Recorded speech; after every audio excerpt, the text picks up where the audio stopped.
The break-in happened on a Tuesday afternoon while I was at the grocery store. I came home to find my bedroom window shattered, dresser drawers pulled open, and my laptop gone. The police took a report, dusted for prints, and told me what I already knew. Without evidence, there was little they could do. That same evening, I ordered a complete security camera system online with next-day delivery. My name is Rachel Morrison, and I live alone in a modest two-bedroom house in the Stapleton neighborhood of Denver. I am 32 years old, work as a data analyst for a consulting firm, and have lived in this house for almost 3 years.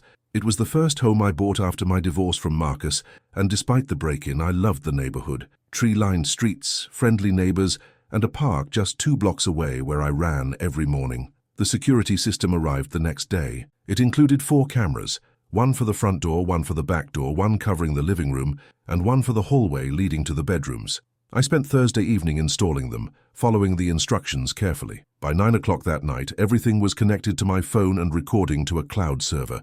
I felt safer immediately. That night, I slept better than I had in days. Friday morning, I woke up at 6:30 as usual, made coffee and checked my phone while eating breakfast. The security app showed a notification, motion detected at 3:17 a.m. My heart jumped. I tapped the notification and watched the footage. The front door camera showed the street quiet and empty at that hour. Nothing unusual. But when I switched to the hallway camera, my blood went cold. A figure stood in my hallway at exactly 3:17 in the morning. The person was wearing dark clothes, a hood pulled low, but stood perfectly still, facing the camera directly for almost 30 seconds before walking slowly toward my bedroom. The footage ended there, as the person moved out of frame. I checked the bedroom window camera, but I had not installed one there yet. My hands shook as I scrolled through the other camera feeds. Nothing, no sign of forced entry, no broken windows. The person had simply appeared in my hallway. I called the police immediately. 2 officers arrived within 20 minutes. Officer Chen, a woman in her 40s with tired eyes, reviewed the footage on her tablet while her partner, Officer Rodriguez, checked all the doors and windows. "Everything is locked from the inside," Rodriguez said, returning to the living room. "No signs of tampering." "Could someone have a key?" Chen asked. I shook my head firmly. "I changed all the locks when I moved in 3 years ago. I have the only copies. 2 on my keychain, 1 in my office desk drawer, and 1 hidden outside in a lockbox only I know about." Chen watched the footage again, her expression troubled. "The person knew where the camera was. See how they face it directly? That is deliberate." "Can you identify them?" I asked. "Not from this angle and lighting, but we will file a report. I recommend you install more cameras, maybe get an alarm system too, and check that outdoor lockbox. Make sure your spare key is still there." After the officers left, I went outside and checked the lockbox hidden behind a loose brick near my back porch. The key was still inside, exactly where I had placed it. No one had touched it. I took the day off work. Instead of going to the office, I ordered 3 additional cameras and an alarm system with sensors for every door and window. I also called a locksmith and had every lock in the house changed again. By Friday evening, my home looked like a small fortress bristling with cameras and sensors. That night I barely slept. Every sound made me jump. At 3 in the morning, I was wide awake, watching my phone screen, cycling through camera feeds. Nothing happened. The house remained silent and empty except for me. Saturday morning, exhausted, I made coffee and checked the footage from the previous night. My heart stopped. Motion detected at 3:17 a.m. With trembling hands, I opened the video. The hallway camera showed the same figure, wearing the same dark hoodie, standing in exactly the same spot. This time, the person raised one hand and waved directly at the camera before walking toward my bedroom again. This was impossible. I had been awake at 3 in the morning, watching the cameras in real time. I had seen nothing, but the footage clearly showed someone in my hallway at that exact time. I grabbed my laptop and downloaded all the footage to my computer, then watched it frame by frame. The figure appeared suddenly between frames, as if materializing out of nowhere. 1 second the hallway was empty, the next second the person was standing there. No transition, no walking into frame, just sudden appearance. I took screenshots and zoomed in on the person's face, but the hood and shadows obscured any features. However, something caught my attention. The person's build, the way they stood, even the gesture of waving, it all looked strangely familiar. I spent Saturday afternoon watching and re-watching the footage, comparing the 2 nights. The figure appeared at exactly 3:17 in the morning both times, stood in the exact same position, and walked the exact same path toward my bedroom. The movements were identical, as if the same recording was playing twice, but that made no sense. These were live recordings from 2 different nights. Sunday morning brought another motion alert, 3:17 a.m. again. This time, I forced myself to watch the live feed at that exact moment. My bedroom was dark, door closed. I stared at my phone screen showing the hallway camera. Empty, completely empty, nothing there. But when I checked the recorded footage Sunday morning, there it was again. The same figure, the same wave, the same walk toward my bedroom. Except this time, as the person passed under the hallway light, the hood shifted slightly. I saw the face. It was my face. I dropped my phone. Coffee spilled across my kitchen table. My heart hammered so hard I thought I might pass out. I picked up the phone with shaking hands and zoomed in on the face. There was no doubt. The person in my hallway entering my bedroom every night at 3:17 in the morning had my face. My exact face.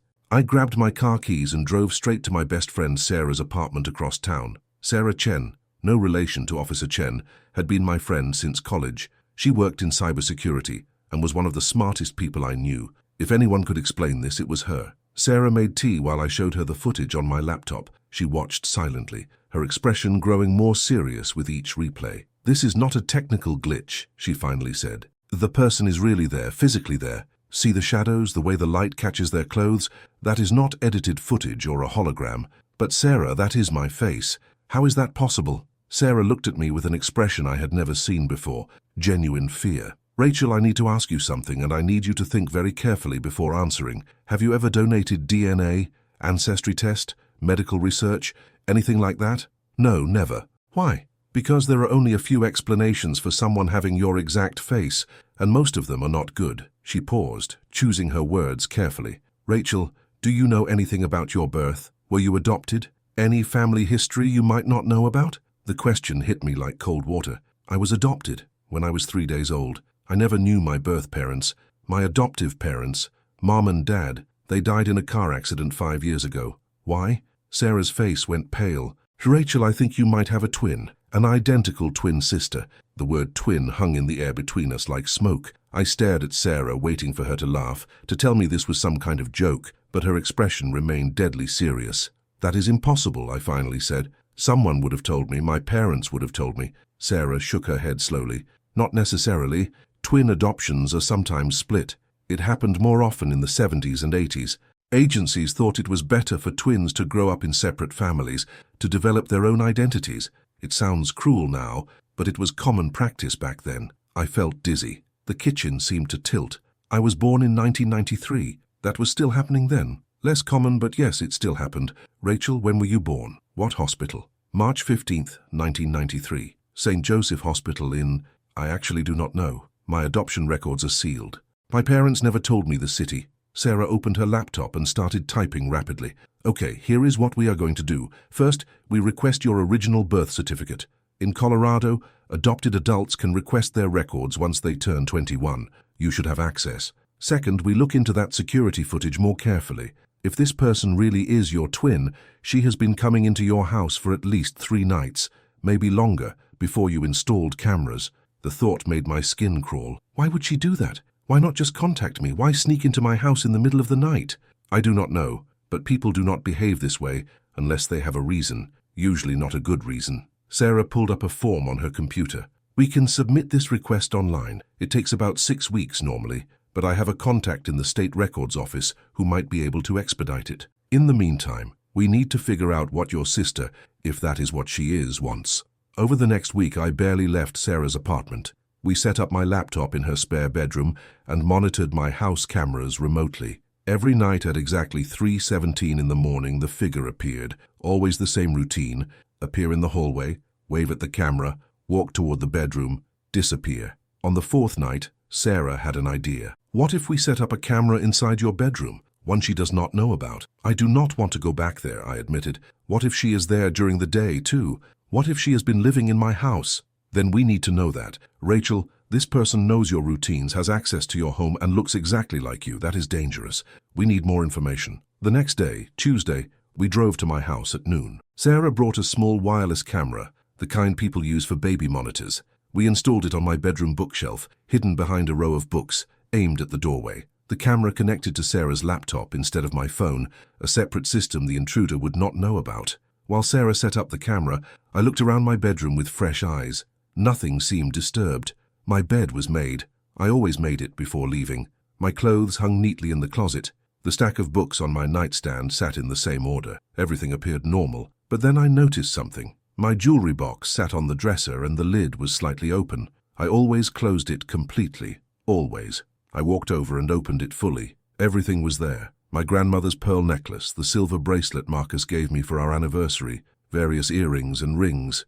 Nothing missing, but one item was in the wrong place. A simple gold locket that had belonged to my mother, my adoptive mother. It usually sat in the upper left compartment. Now it was in the center, on top of everything else, and it was open. Inside the locket were 2 photos. On the left, a picture of Mom. On the right, where there had always been a picture of Dad, there was now a different photo. A photo of me, except it was not me. The woman in the photo looked exactly like me, but I had never taken this picture. She wore clothes I did not own, stood in a place I did not recognize, and smiled in a way I never smiled, with her head tilted slightly to the right, eyes half closed. "Sarah," I called out, my voice barely a whisper, "come look at this." Sarah examined the photo carefully, then took pictures of it with her phone. "This is confirmation. This is definitely someone who looks exactly like you, but it is not you. Rachel, your twin, has been in your house, going through your personal belongings and leaving messages. What kind of message is this? I think she is replacing you, piece by piece. First, she observes your routines by breaking in. Then she watches you through cameras. You said your laptop was stolen in the break-in, right? She probably installed spyware on it first. Now she is inserting herself into your life. This photo in your mother's locket. She is claiming your family as her own." A horrible thought occurred to me. "Sarah, my laptop, my work laptop, I use it for everything. Banking, email, work files, everything. If she had access to it before stealing it..." Sarah's face went grim. "She has all your passwords, all your accounts. Rachel, we need to check your bank records now." We rushed back to Sarah's apartment and I logged into my banking app on her computer, using the password manager I kept on my phone. My checking account looked normal. But when I opened my savings account, I went cold. $5,000 had been withdrawn 3 days ago. The transaction was marked as an in-person withdrawal at a branch across town. I had not made that withdrawal. I had not even been to that branch in over a year. "She is stealing from you," Sarah said quietly. "This is identity theft. We need to call the police." But I shook my head. "And tell them what? That someone who looks exactly like me is pretending to be me? They will think I am confused, or they will think I withdrew the money and forgot about it. I need proof, real proof." "The hidden camera," Sarah said. "Tonight, we will finally see what she does in your bedroom. That will be proof." That night, we watched Sarah's laptop together, waiting. At 3:16 in the morning, Sarah started recording the screen. At 3:17 exactly, the bedroom camera showed the door opening slowly. A figure entered. She wore no hood this time. She walked directly into the camera's view and stood there, staring up at the bookshelf. Not at the hidden camera, but at the shelf itself, as if she knew exactly where to look. In the clear bedroom lighting, there was no question. The woman in my bedroom, standing in my space, wearing my clothes, a sweater I had left hanging on my desk chair, was my identical twin. Same dark brown hair, same hazel eyes, same small scar on the left eyebrow from a childhood accident I barely remembered. Every feature matched perfectly. She smiled, and it was my smile. Then she spoke, her voice clear on the camera audio. "Hello, Rachel. I know you're watching this. I know about the hidden camera. I know about everything. You have questions. I have answers. But you need to come home to get them. Come home tomorrow night at 8 p.m. Come alone. It is time we finally met properly." She walked out of the frame. The bedroom door closed. She was gone. Sarah and I stared at the screen in silence. "You cannot go," Sarah finally said. "This is a trap." But I shook my head. "I have to. I need to know who she is, why she is doing this, what she wants. Then I am coming with you," she said alone. I do not care what she said. "Rachel, this woman has been stalking you, stealing from you, breaking into your home. She is dangerous. You are not facing her alone." We spent Wednesday preparing. Sarah insisted I notify someone else about the situation, so I called my cousin Jennifer in California and explained everything, making her promise to call the police if she did not hear from me by 9 p.m. Wednesday night. Sarah brought pepper spray, a taser, and her phone set to dial emergency services with a single press. Wednesday evening, we arrived at my house at 7:45 p.m. All the lights were off. We entered through the front door, and I turned on the living room lamp. Everything looked exactly as I had left it a week ago. "She is already here," Sarah whispered, pointing at the kitchen. A fresh pot of coffee sat on the counter, still warm, with 2 mugs set out beside it. She made coffee, for both of you. We moved through the house carefully, checking each room. Empty, no sign of her. Finally, at exactly 8 o'clock, we returned to the living room and waited. At 8:01, my bedroom door opened. She walked out calmly wearing jeans and a sweater. My jeans, my sweater. She looked at Sarah first, her expression disappointed. I said, "Alone, Rachel." I found my voice. "Who are you? What do you want?" She sat down on my couch in my house as if she belonged there. "My name is Rebecca. Rebecca Morrison. Well, actually, it is Rebecca Hart now, but I changed it back to Morrison 6 months ago. Our name. The name our mother gave us before she gave us up for adoption. We are twins, obviously." She smiled, but there was no warmth in it. Identical twins, born March 15th, 1993, at St. Joseph Hospital in Grand Junction, Colorado, separated 3 days later. You went to Thomas and Linda Morrison in Denver. I went to Frank and Patricia Hart in Colorado Springs. You got the good family, loving parents, stable home, college education. I got Frank Hart, who left when I was 5, and Patricia, who spent more time drinking than raising me. There was so much bitterness in her voice that I felt it like a physical weight. "I am sorry. I did not know you existed." "Of course you did not. They made sure of that. The adoption agency, our parents, everyone. They thought it was better this way. Better for us to grow up apart, never knowing we had a sister, never knowing we were incomplete." "How did you find me?" Rebecca leaned back, making herself comfortable. "DNA test. 23andMe 2 years ago. You showed up as a match. 100% match. When I saw your profile, saw your picture, it was like looking in a mirror. I started researching you. Found your address, your job, your ex-husband Marcus. Sorry about the divorce, by the way. I found out everything about your perfect little life." "So you started stalking me," Sarah said coldly. Rebecca's eyes flickered to Sarah with irritation. "I wanted to understand my sister, to see how she lived, to see what I missed out on. At first I just watched from a distance, followed you to work, to the grocery store, to the park, but that was not enough. I needed to be closer." "The break-in," I said. "You broke into my house, stole my laptop." "Borrowed," Rebecca corrected. "I cloned your hard drive and put it back, well, eventually. I needed to know everything about you. Your passwords, your files, your emails. I read your diary entries from high school that you kept in old Word documents. Very touching, by the way, especially the parts about feeling lonely and wishing you had a sister." The cruelty in her tone made me flinch. "So what is your plan? To steal my identity? Take over my life?" Rebecca stood up, and for the first time, I saw something dangerous flash in her eyes. "Steal your life? Rachel, you have it backwards. I am not stealing anything. I am taking what should have been mine, what was stolen from me." "That makes no sense," Sarah said, stepping closer to me protectively. "Rachel did not do anything to you. She got everything." Rebecca's voice rose sharply. "She got the perfect parents, the perfect childhood, the perfect opportunities, while I got nothing. Do you know what it is like growing up in poverty with an alcoholic mother? Do you know what it is like watching your sister, your identical twin, live the life you should have had?" "I did not choose this," I said quietly. "Neither of us chose this. But only one of us suffered, and now it is time to balance the scales." Rebecca walked to my front door and opened it. A man stepped inside, tall, perhaps 50 years old, wearing an expensive suit and gold-rimmed glasses. He carried a leather briefcase and smiled at us with practiced warmth that never reached his eyes. "Rachel, Sarah, please remain calm," he said in a smooth, clinical voice. "My name is Dr. Arthur Brennan. I am a psychologist, and I have been working with Rebecca for the past 18 months. I believe we can resolve this situation peacefully if everyone cooperates." Sarah moved closer to me, her hand on her phone in her pocket. "Working with her? You mean helping her stalk my friend?" Dr. Brennan set his briefcase on my coffee table and sat down in my armchair as if he had been invited. "I understand this seems alarming, but I assure you, everything has been done for therapeutic purposes. Rebecca came to me 2 years ago suffering from severe depression and identity issues after discovering she had a twin. I have been helping her process these complicated emotions."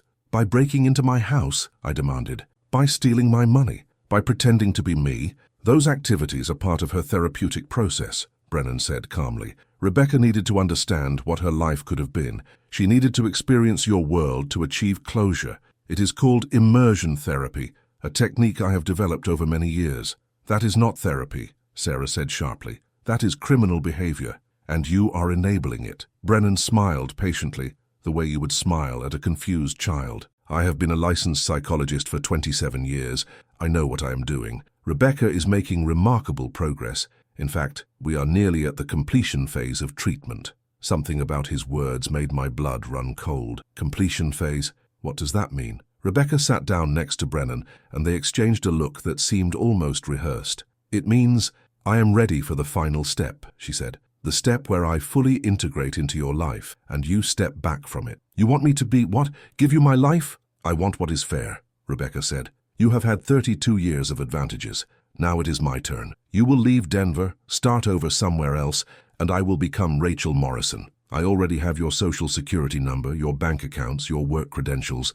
I have been to your office 3 times in the past month when you called in sick. Your co-workers think I am you. I even had lunch with your boss, Patricia. Nice woman. My mind reeled. You impersonated me at work? That is identity fraud. You will go to prison. Dr. Brennan held up one hand. Actually, there is no fraud if you consent.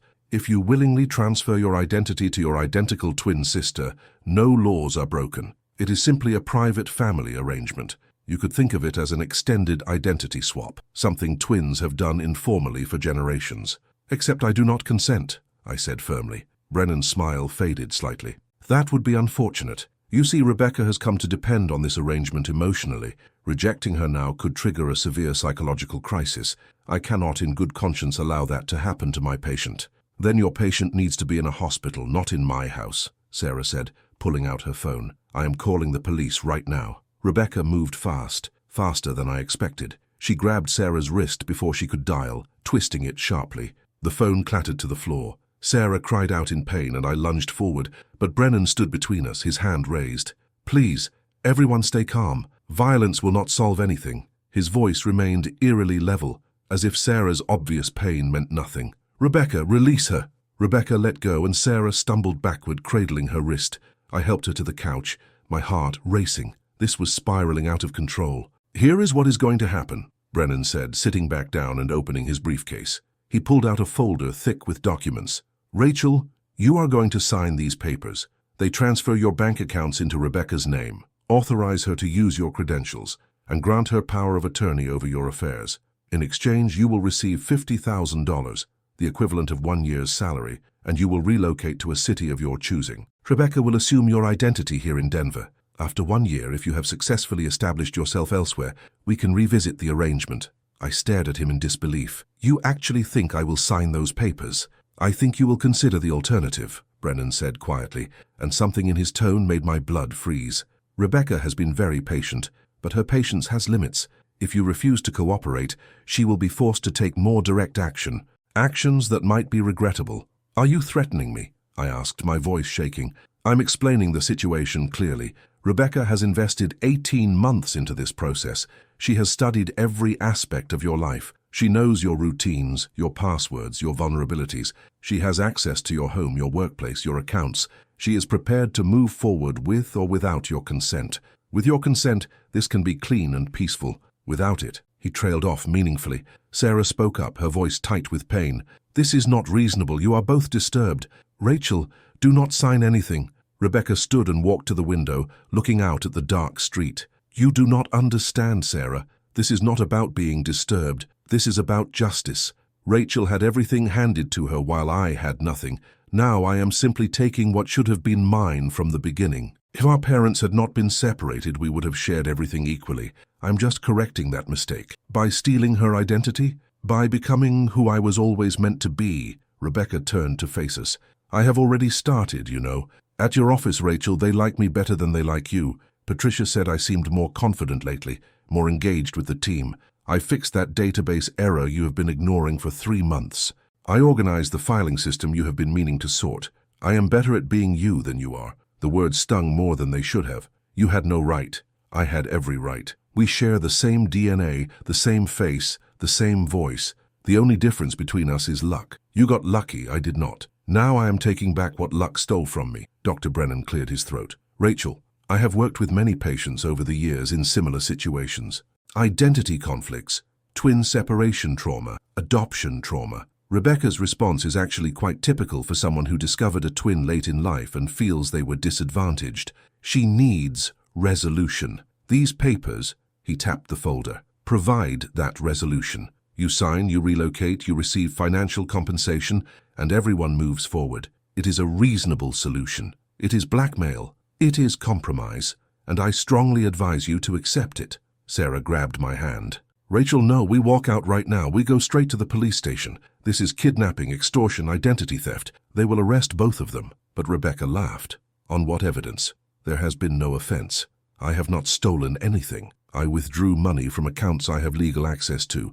I have not trespassed. Rachel and I are identical twins, and I can claim she gave me a key. I have not impersonated anyone illegally. I am her identical twin, and any confusion about identity is understandable. And Dr. Brennan is a respected psychologist who will testify that he was providing legitimate therapeutic support. Your word against ours, and we look exactly alike. Who will the police believe? She was right, and I hated that she was right. Everything she had done existed in a legal gray area. Without clear evidence of intent to harm, police would likely treat it as a family dispute, especially with a psychologist vouching for her. However, Rebecca continued, if you refuse to cooperate and force this to become ugly, I can make things very difficult for you. I know things about you, Rachel. I read your therapy notes from after the divorce. You kept them on your laptop. I know about your anxiety medication. I know about the time you called in sick to work, but actually went to the casino because you were depressed. I know about the crush you have on your co-worker Daniel, but never acted on because you were afraid of rejection. I know everything, and I can use it. My face burned with humiliation and anger.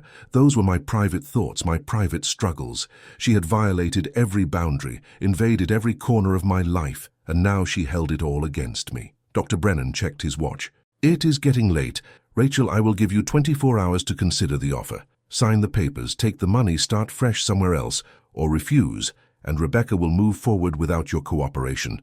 Either way, this situation resolves within the next few days. The choice is yours. He stood, collected his briefcase, and walked to the door. Rebecca followed him but paused at the threshold. For what it is worth, Rachel, I do not hate you. I just want what you have, what I deserve to have. If you had grown up the way I did, you would understand. She walked out and the door closed behind them. Sarah and I sat in stunned silence for several minutes. Finally, Sarah said, "We need to get out of here. Pack a bag. Stay at my place. We figure out a plan." But I shook my head slowly. No. Sarah, there is something wrong here. Something more than just a bitter twin and an unethical therapist. Did you notice how rehearsed they seemed, like they had practiced this conversation? What are you saying? I am saying this is not just about Rebecca wanting my life. There is something else happening here. Something bigger. I stood and walked to where Dr. Brennan had been sitting, and I think the answer is in his briefcase. He took the briefcase with him. No, I said, bending down and reaching under the armchair. He left this. I pulled out a small leather notebook that must have fallen from his briefcase. Sarah joined me as I opened it. Inside were handwritten notes in neat script. Subject R1, Rebecca. Progress excellent. Full integration nearly complete. Identity displacement successful. Subject R2, Rachel. Shows expected resistance. Proceed to Phase 4. Confrontation and transfer. Timeline, 72 hours maximum. Below that were lists of other names and numbers. Subject M1 and M2, Michael twins. Subject K1 and K2, Catherine twins. Subject J1 and J2, Jason twins. At least 12 sets of names with numbers, each marked with notes like transfer complete, Phase 3 in progress, or subject eliminated. Subject eliminated. Sarah grabbed the notebook from my shaking hands and flipped through more pages. Rachel, this is not just about you and Rebecca. Look at these dates. He has been doing this for years. Different twins, different cities. He finds separated twins, convinces one to take over the other's life, and, what? Makes money off it somehow? Or worse, I whispered, pointing to one entry. Look at this notation. Subject J2, eliminated after refusal. Insurance policy transferred to J1. Sarah, I think he convinces one twin to literally eliminate the other, and then helps them assume the deceased twin's identity completely. Life insurance, property, everything. We need to go to the police now. This is evidence of multiple offenses, maybe even multiple serious crimes. But before I could respond, my phone buzzed. A text from an unknown number. You should not have taken the notebook. Return it immediately, or Sarah gets hurt. You have 1 hour, come to 3847 Industrial Boulevard alone. Rebecca is waiting. Sarah read the text over my shoulder, her face pale. This is a trap. We are not going there. They are threatening you. I have to go. Then we call the police right now. Show them the notebook. Show them the text. This is evidence of extortion and conspiracy. They have to take it seriously now. I wanted to agree. Every logical part of my brain screamed that we should call the police. But another part of me, the part that had been violated, invaded, and manipulated, needed to confront this directly, needed to understand what was really happening. "Call the police," I said, "but give me 30 minutes first. I need to see where this leads. If something goes wrong, you will already have officers on the way." Sarah grabbed my shoulders. "Rachel, please, this is exactly what they want. To separate us, get you alone, vulnerable. Whatever is at that address, it is dangerous." "I know, but those other twins in the notebook, if they were eliminated, their families deserve to know the truth. If I can get proof, real evidence, we can stop Brennan from doing this to anyone else." Sarah studied my face for a long moment, then sighed in defeat. "Fine, but I'm not waiting 30 minutes. I'm calling the police in 15, and I'm tracking your phone the entire time. And Rachel, if you get hurt, I'm going to be very upset with you." Despite everything, I almost smiled at that. Deal. Industrial Boulevard was in the warehouse district north of downtown Denver, an area of old factories and storage facilities mostly abandoned since the 90s. Number 3847 turned out to be a derelict concrete building with boarded windows and a rusted chain-link fence. A small side door stood open, light spilling out into the darkness. I parked on the street and checked my phone. 8:47 p.m. Sarah would call the police at 9 p.m. I had 13 minutes to get inside, find evidence, and get out, or at least survive until the police arrived. The notebook from Dr. Brennan sat heavy in my jacket pocket. I touched it once for courage, then walked toward the open door. The interior looked like an old office building, gutted and empty. Exposed pipes ran along the ceiling, and my footsteps echoed on the concrete floor. A single hallway stretched ahead, lit by bare bulbs strung along the ceiling. At the far end, I saw another open door with light beyond it. "Rachel, this way," Rebecca's voice called from that distant doorway. "Do not make this harder than it needs to be." I walked slowly down the hallway, every instinct screaming at me to run. The door at the end led to a staircase descending underground. More lights, more concrete. I descended carefully, one hand on the railing. The stairs opened into a large basement space that had been converted into something unexpected. Medical equipment lined the walls. Monitors, computers, filing cabinets. In the center stood a hospital bed, with restraints attached to the railings. Several chairs surrounded a large table covered with documents and photographs. It looked like a cross between a doctor's office and a command center. Rebecca stood near the table, but she was not alone. Dr. Brennan was there, along with two other men I did not recognize. They wore security uniforms and stood with the casual alertness of people comfortable with violence. "You came," Rebecca said, sounding almost surprised. "I did not think you would actually come alone." "I want answers," I said, trying to keep my voice steady. "What is this place? What are you doing?" Dr. Brennan smiled and gestured around the room. "This is my practice, Rachel. My real practice. What I do in my official office. The therapy sessions, the counseling, that is just cover. This is where the real work happens. This is where I help twins find resolution. By harming them," his smile faded, "by correcting biological mistakes. You see, I have studied twins for 30 years. Identical twins are fascinating. Same DNA, same face, but different lives due to environmental factors. When twins are separated at birth, they develop into two distinct people, despite sharing everything genetically. One twin might succeed, while the other fails. One might be happy while the other suffers. It creates an imbalance in the universe, a fundamental unfairness. So you eliminate one twin and let the other take over their life," I said, the pieces falling into place. "You find twins separated at birth, convince the disadvantaged one that they deserve the other's life, and then you help them steal it. Why? What do you get out of it?" Brennan walked to the filing cabinet and pulled out a folder. "Money, primarily. Each successful transfer costs the client $100,000 paid over 5 years. Plus, I take a percentage of whatever assets are transferred. Life insurance, property values, investment accounts. Over the past 15 years, I have facilitated 23 successful identity transfers. I have made quite a substantial income. You are a serial offender. I am a facilitator. I do not harm anyone myself. I simply provide the opportunity, the planning, and the support. The twins make their own choices. Rebecca, for example, has chosen to integrate into your life. Whether that integration is peaceful or requires more permanent measures is up to you." Rebecca stepped forward, her expression conflicted. "Rachel, I did not want it to be like this. I wanted you to just sign the papers and leave. But Arthur, Dr. Brennan, he said you would refuse. He said you would be stubborn, so he prepared contingency plans." "Contingency plans," I repeated slowly. "You mean ending my life?" "I prefer to call it facilitated identity consolidation," Brennan said clinically. "In approximately 8 minutes, The police will receive an anonymous call about a disturbance at this address. When they arrive, they will find you, Rachel Morrison, deceased from an apparent overdose. Your history of anxiety medication and recent stress from a break-in will make it seem like a tragic decision. Rebecca will be devastated, of course. She will grieve her twin sister that she only recently discovered. And then, in a few weeks, she will quietly step fully into your life. Your job, your home, your identity.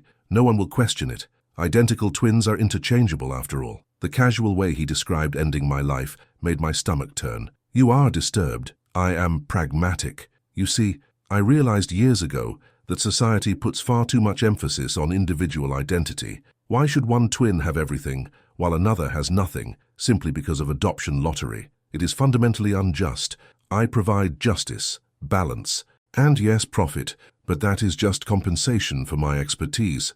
One of the security guards moved toward me, pulling out a syringe from his pocket. I backed toward the stairs, but the other guard blocked that path. I was trapped.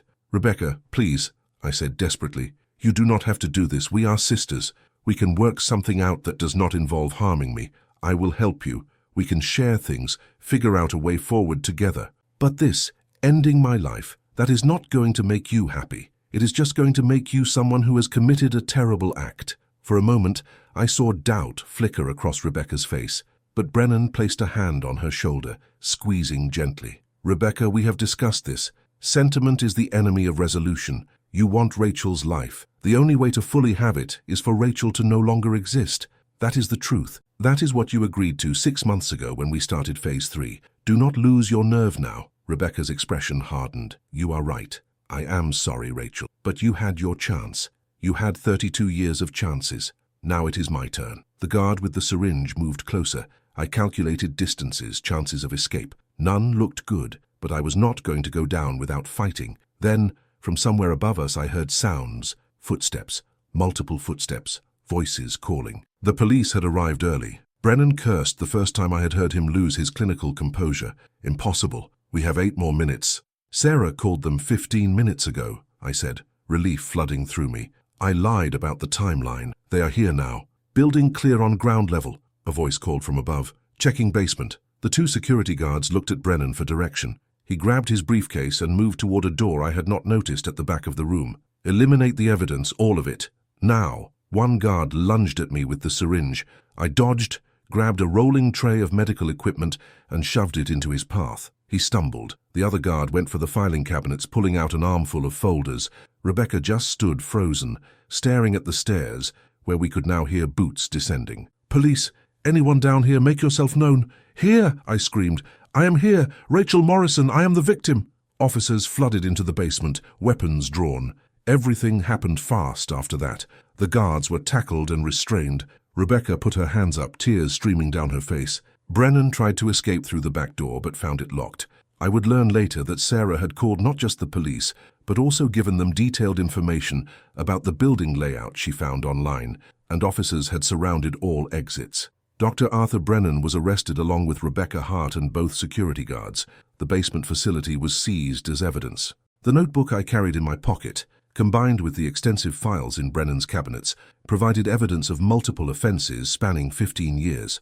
Over the next weeks, investigators would discover 8 confirmed cases where one twin had died under suspicious circumstances shortly after the other twin inherited or benefited from their estate. Brennan had been running this scheme for longer than anyone suspected. Rebecca was charged as an accomplice in conspiracy to commit serious harm, identity theft, fraud, extortion, and half a dozen other offenses. She would eventually plead guilty in exchange for testimony against Brennan and receive 12 years in prison. Brennan himself faced trials in 3 states for his involvement in suspicious twin deaths. His psychology license was revoked immediately. He would ultimately be convicted of 2 counts of first-degree involvement in deaths, multiple counts of fraud and conspiracy, and sentenced to life without parole. The night of the arrests, after giving my statement to the police, I sat in the back of an ambulance while a paramedic checked me for injuries. Sarah stood beside me, her arm around my shoulders. "You are incredibly foolish," she said, but her voice was gentle. "You could have been seriously hurt." "I know, but I could not let him get away with it. All those other twins, Sarah, their families deserved answers." "Still foolish." Agreed. We sat in silence for a moment, watching officers move in and out of the building, carrying boxes of evidence. Then Sarah asked the question I had been dreading. How do you feel about Rebecca, I mean? She is your twin sister. I thought about that. About the sister I never knew I had. About how we shared DNA and faces, but nothing else. About how she chose to try to steal my life rather than build one of her own. I feel sad, I finally said. Sad that we never got a chance to actually be sisters. Sad that she was so hurt and angry that she let Brennan manipulate her into becoming an offender. Sad that adoption separated us in the first place. But I am also angry. She made choices. Bad choices. She has to live with those consequences. You might have to testify at her trial. I will. She needs to face what she did. And maybe eventually after she serves her time, maybe we can talk. Really talk. Try to build something. But that is years away. Right now I just want to go home, change all my locks again, and sleep for about a week. Sarah laughed. Your house is still an investigation scene. You are staying at my place. Fine. Then I want to go to your place and sleep for a week. Deal. 3 months later, I stood in a courtroom and watched Rebecca sentenced to 12 years in a state prison. She looked at me once during the hearing, our identical faces making eye contact across the room. I tried to see remorse there, or regret, or something human. What I saw was complicated, a mixture of anger, sadness, and something that might have been longing. She mouthed 2 words before the bailiffs took her away. I'm sorry. I did not respond. I just watched her go. Afterward, outside the courthouse, reporters surrounded me asking questions. I had become a minor news sensation. Woman discovers identical twin was trying to harm her. I gave a brief statement about being grateful for justice and wanting privacy to heal, then escaped to Sarah's car. You okay? Sarah asked as we drove away. Getting there, I said honestly. Therapy helps, actual therapy, not the Brennan kind. Good, because I am not letting you out of my sight for at least another year. You attract too much difficult drama. It was one disturbed twin and a harmful psychologist. That is hardly a pattern. One is more than enough. I smiled despite everything. Sarah had been my rock through all of this. The investigation, the media attention, the nightmares, the slow process of reclaiming my life and identity. I had changed all my passwords, closed accounts Rebecca had accessed, and even switched jobs to avoid the awkwardness of co-workers who had met me but were actually meeting her. Starting over was harder than I expected, but it was also liberating. I had a chance to rebuild my life consciously, deliberately, with full awareness of how precious identity really was. 6 months after the trial, I received a letter from Rebecca, prison mail, carefully screened. I almost threw it away without reading it, but curiosity won. The letter was short. Rachel, I know sorry is not enough. I know I cannot undo what I did or tried to do. But I want you to understand that Dr. Brennan found me at my lowest point. I was desperate, bitter, and he gave me a target for all that pain. He made stealing your life seem not just possible, but justified. I believed him. I was wrong. What I did was terrible, and I will spend years paying for it. But I want you to know that meeting you, even in those horrible circumstances, made me realize what I truly lost when we were separated. I lost a sister, not a life to steal, but a person to know and love. I hope someday, maybe years from now, you might let me try to be your sister properly, not by taking your place, but by being beside you. If that day never comes, I understand. But I had to say it. We share blood and DNA and a face. Maybe someday we can share something more. Your sister, Rebecca. I folded the letter carefully and put it in a drawer. I was not ready to respond. Maybe I never would be, but I kept it. Because she was right about one thing. We were sisters. Biology had made that true before either of us had a choice. What we did with that truth was up to us. She had chosen poorly, harmfully, unforgivably, but she was also a victim in her own way, of circumstance, of manipulation, of her own worst impulses. I did not forgive her. Not yet, maybe not ever, but I understood her a little better, and understanding, I had learned, was sometimes the first step toward something resembling peace. I walked into my rebuilt life, new job, new apartment, old friend Sarah still by my side, and I carried that understanding with me, not as a burden, but as a reminder. Identity is precious, family is complicated, and sometimes the face in the mirror is not just your own reflection, but a window into everything you could have been, for better or worse. I chose better, and that choice, I realized, was the most powerful thing I owned. And so we reached the end of another unforgettable journey. If this story touched your heart, stirred your emotions, or simply made you feel something, you can help me in 3 simple ways. Leave your like. It's quick, free, and shows me I'm on the right path. Subscribe and turn on the bell to never miss our upcoming stories. Comment below what moment struck you the most in this story. Every like, every subscription, every comment motivates me to bring you more engaging emotional stories full of twists and turns. And if you know someone who would love this story, share it. Sometimes a good narrative is exactly what someone needs for their day. Thank you for being here with me. See you in the next story.